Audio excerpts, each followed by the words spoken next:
Hello, this is Sabata with the Equatorial Advocacy Foundation. Happy Sunday to you. I'm the Director for Resource Mobilization. And today, on behalf of the Equatorial Advocacy Foundation, I am coming out to clarify the notion that the Equatorial people are cowards. The Equatorial people are not cowards. They are just not savage. They are not barbaric, and that should not be confused. And let me begin by defining what a cowardice behavior is and what a savage or barbaric behavior is, just to create that distinction so that when I get into the discussion, it will not be confusing. A cowardice behavior is a behavior of an individual who does not endure dangerous situations and tries to retreat at most times. But a barbaric behavior is behaviors that lack principles of humanity, those principles that makes you human. If you lack those principles that make you human, then it will be said you are barbaric. That is, you are more savage of the wild, of an animal. Because in social sciences, it is understood that if you are a human being, you should be able to relate to certain principles, irrespective of whether you have gone to school or not. And those are principles that you should be relating to by virtue of you being human. Period. Irrespective of whether you have attended a class at a school or not. Equatorians are definitely not savage. They are not barbaric. And the notion that they are cowards comes from the fact that there are some social groups in South Sudan who are savage and misunderstands the attitude of Equatorians to be cowardice because they tend to look at the attitude of Equatorians from the standpoint of their savage ideologies.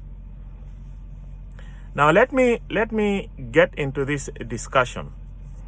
Fellow brothers and sisters, my Equatorians, as you might have already known, that you come from different social groups, tribes in the Equatorial region. And these various tribes in the Equatorial region have distinct cultural values. All right, the people in the Eastern Equatoria, for example, Lotuka, the Toposa, Acholi, the Madi, and all the tribes who are of the Eastern Equatoria are distinct in cultural values than those who are in Central Equatoria, the Mundari, the Bari, and all the tribes of the Central Equatoria, Kakwa, Mundu, Makaraka, and all these. And then when you go to the Western Equatoria, the tribes in the Western Equatoria are also distinct. All right, and this makes us kind of social groups that vary in what is called cultural values. But we all relate in what is called principles of humanity. We all share principles of humanity. And the principles of humanity, to be specific, are what is called universal principles. What gets referred to as universal principles. And these are basically principles that are basically baked in what you see referred to as the Christianity principles. All right? Or from which those concepts we see that there is what is called human rights principles. Basically, those principles are shared with the principles of Christianity and are shared with what is called universal principles. And when you look at those principles, those are principles pretty much of humanity. So long as you're a human being, you live by those principles. You see, in the equatorial area, all those tribes, there is no way somebody would come and tell you that you didn't know how to share properties, you didn't know how to forgive, you didn't know how to love, you didn't know how, until colonials brought principles of Christianity unto you. No, that is not correct. Even before these principles of Christianity was brought unto you, you knew how to do all those things. However, you only did them within parameters of what is called tribes, the social groups that are called tribes. But then what Christianity was able to do unto you was Christianity was able to say you don't only have to do it amongst your people, but you can also do it to the neighbor. You got to love your neighbor as you love yourselves. You got to share your belongings sometimes with your neighbor. You have to forgive your neighbor. And when through some other programs during the colonial time, when the British brought the equatorial tribes together, they were able to relate to themselves because they are not savage, they are not barbaric. And from that time we held Equatoria until today. As you can see, we the Equatoria people, we live amongst ourselves without even problems. We don't fight ourselves unnecessarily, all right, because we know how to settle our disputes.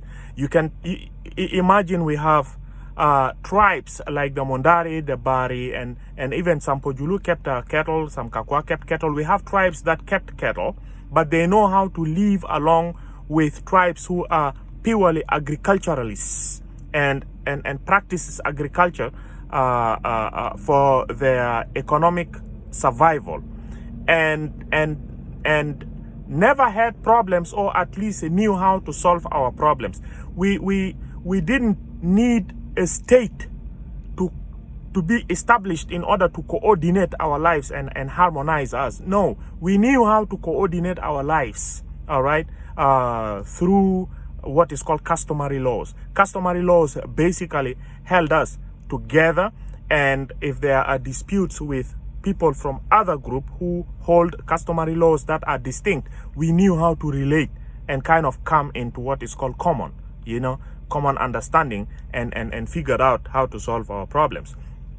If a cattle from the Mondari tribe happened to go to Acholi and destroyed agricultural produce, the Mondari tribe know how to say sorry, all right, because they are human, they are not savage. They know how to say sorry because they know that it is wrong, all right.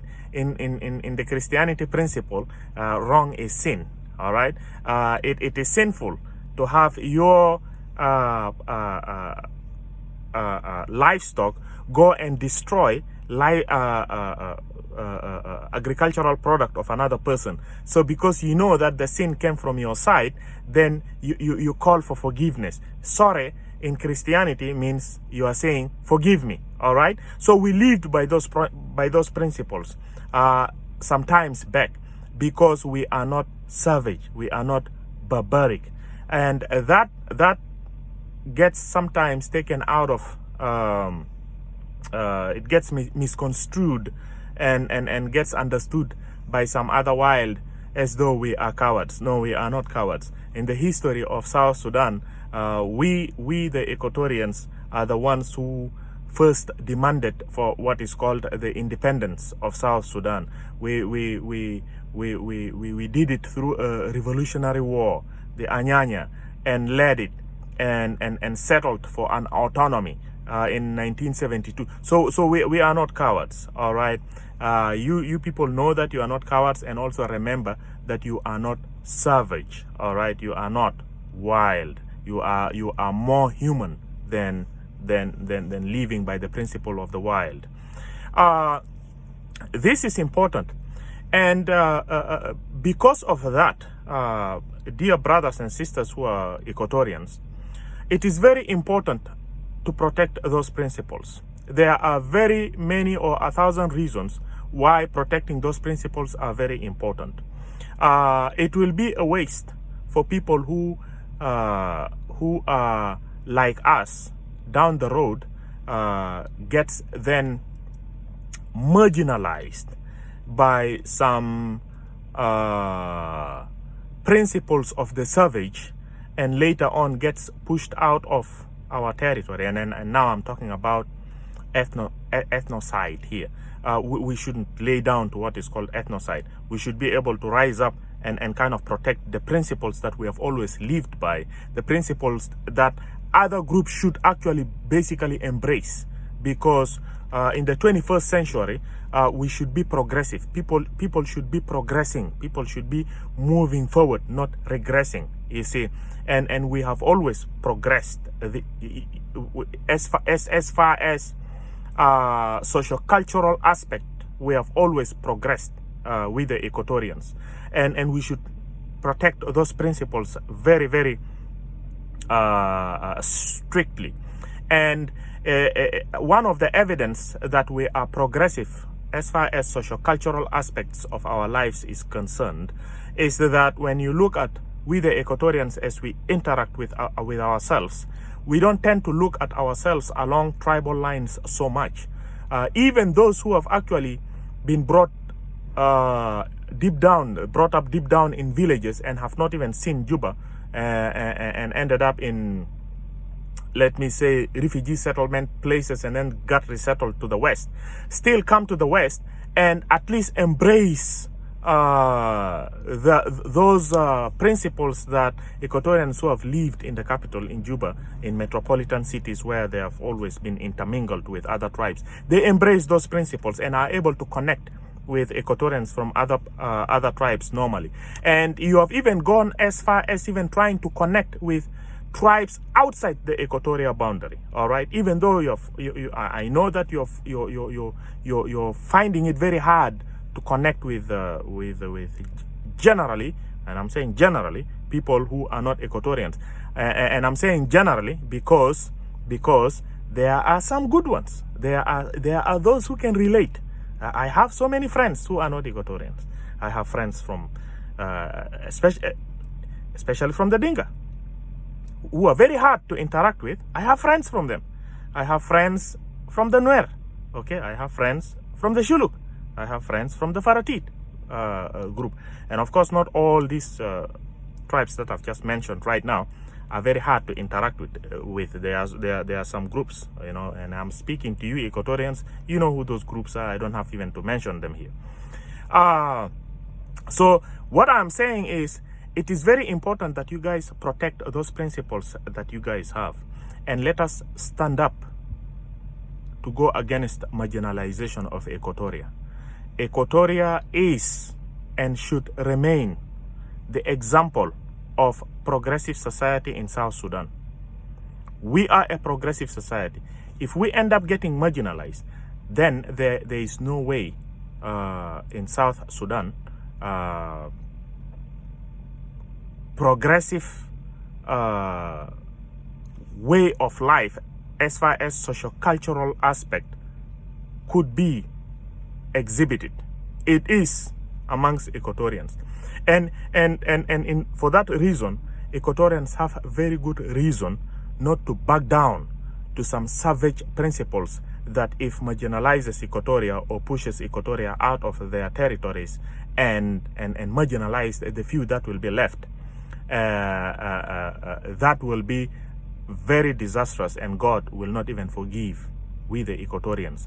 I am sure whatever resistance we are going to put that would go against, whatever resistance we'll put towards those forces that are pushing Equatorians into what is called ethnocide down the road, God will be on our side. God will be on our side. But it will demand that we have to listen. We have to start listening to each other. We have to start putting what is called the Equatoria agenda ahead of the tribal agendas that we are now embracing. It is very important because we have to protect Equatoria in order to be able to protect the existence of those tribes. Because if we lose Equatoria, then those tribes become vulnerable. It's like a cat that has calves, all right, young ones, or cat that has cattle, and a snake comes and destroys the mother, and you have the cattle left. Then the cattle are just pieces of cakes, right? So if we allow Equatoria, if we don't hold Equatoria properly, then these tribes can easily be marginalized, all right? Easily be marginalized. So basically, brothers and sisters, let me go back to the point. We the Equatorians have done a very, very good job on the fact that we have maintained the principles that have kept us as Equatorians by embracing what is called the universal principles, okay? The principles of humanity, all right? And that has helped us to be Equatorians all this time. And thank you very much for embracing those principles. We are not cowards. It's only that we are not barbaric. Thank you very much. God bless you. And until we meet again to discuss another video, protect yourself from COVID-19 and stay safe. Thank you very much. God bless you.